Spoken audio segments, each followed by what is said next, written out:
we want to understand exactly how discrimination works, the system that allows it to happen, what discrimination looks like.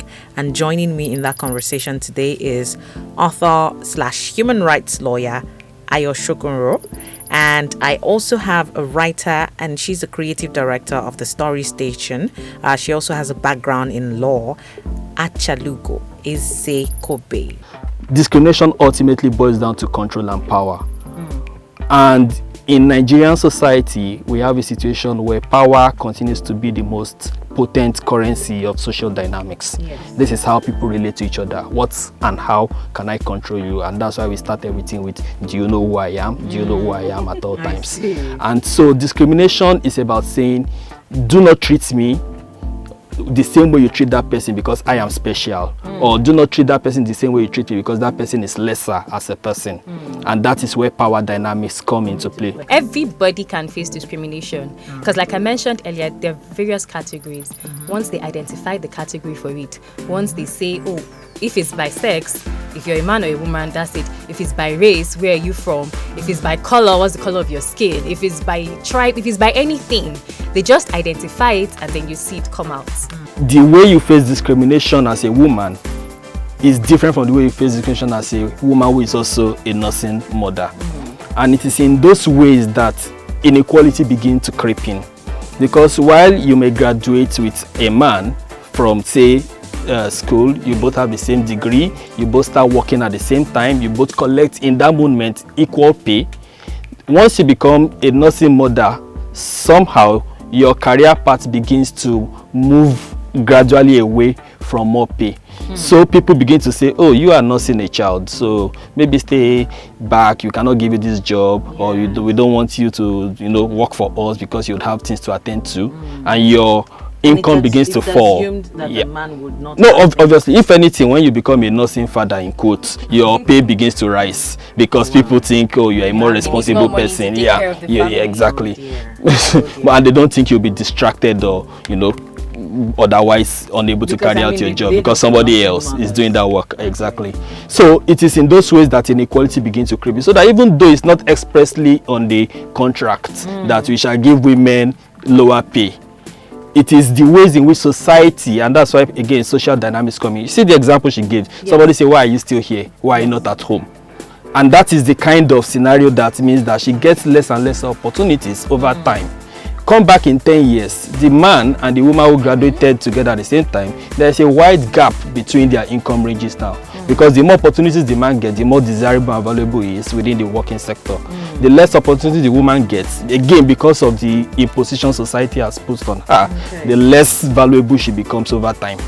Provisions for women in workplaces, to ease working as a nursing mother. As a nursing mother, provisions like nursery, making these things compulsory for businesses that employ women within numbers of like 5 to 10 women or even above. A couple of people would say it's taking it too far, but I mean, if we look at the results at the end of the day, it means that more women can now come into work comfortably as nursing mothers. I remember after uni, when I was going for interviews, after the first 2 or 3 interviews I went for, the third one of the HR guys, he said, see, take off your ring.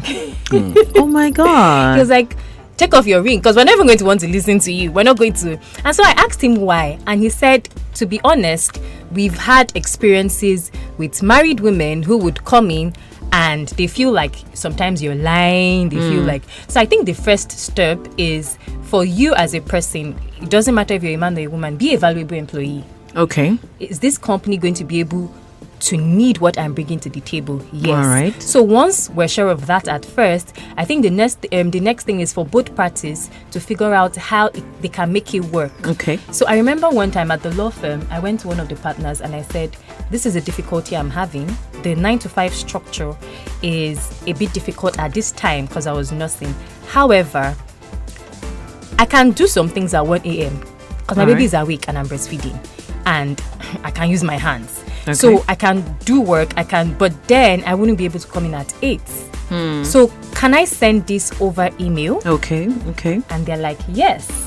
Can I have this during the work break? Yes. can I have my deliverables listed out so that we both agree this is what is deliverable? However, the way that I work around it shouldn't now be with your strict regimen. Let it just be that I bring my work.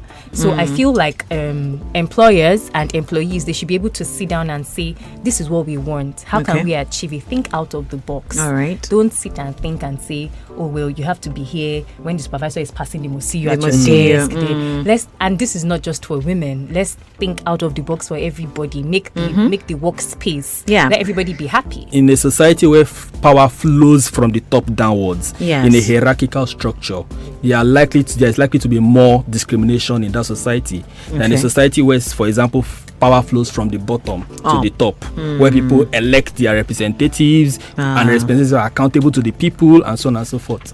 But in a system where you have a command line power system, then it will be a case of who is closest to the source of power is most likely to access social goods. And those who are furthest from the source of power, they are on their own. They don't have access. So look at the situation with class, poverty, and how we attach it to criminality in Nigeria.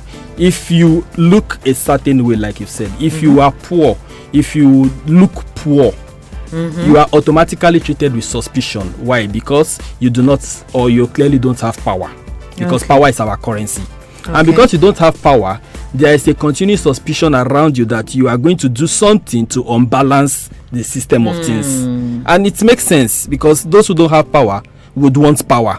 And so they are more policed, they are more monitored and more watched. Now, if you are a rich person driving a billionaire, why would you want to blow up anywhere? So why should anybody monitor or police you? The only threat you have to other fellow billionaires, they will police themselves. But for the general population, they are not suspects.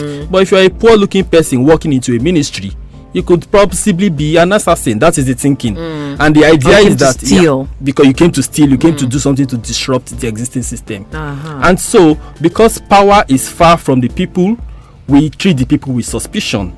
And the more we treat the people with suspicion, the more discrimination they face. So, sorry to use the Abuja example again. If you are a high-class person sitting in your house, say maybe using Tinder or whatever, and you have wealthy men driving up to your front yard, that's not a problem with anybody. You can, engage in sex work without stress. But if you are standing by the road, that is a problem.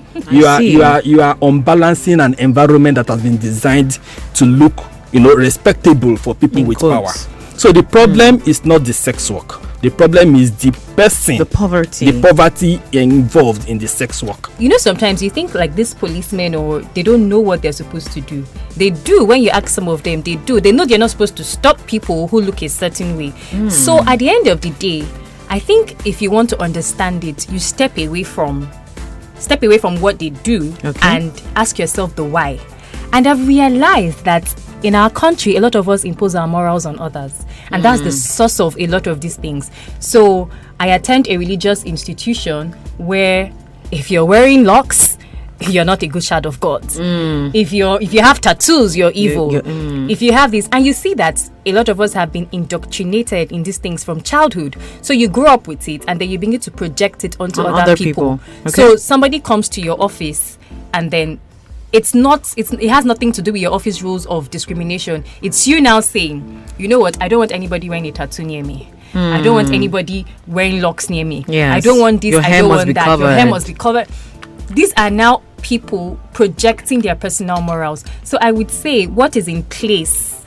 So I feel like if people concentrate on where they are and why they are there, it would help curb a lot of these things. And rounding up, you mentioned something earlier, Ayo. You mentioned discrimination when you are given an advantage. I think that sometimes we just look at it. You also mentioned earlier, Kiki, on if we can also discriminate against others. Yes. So answering your question, I think I read it in that line when when you take advantage. So this time around, it's not anybody discriminating against you. It's you identifying that category that would give you extra advantage and then leveraging on it. I see.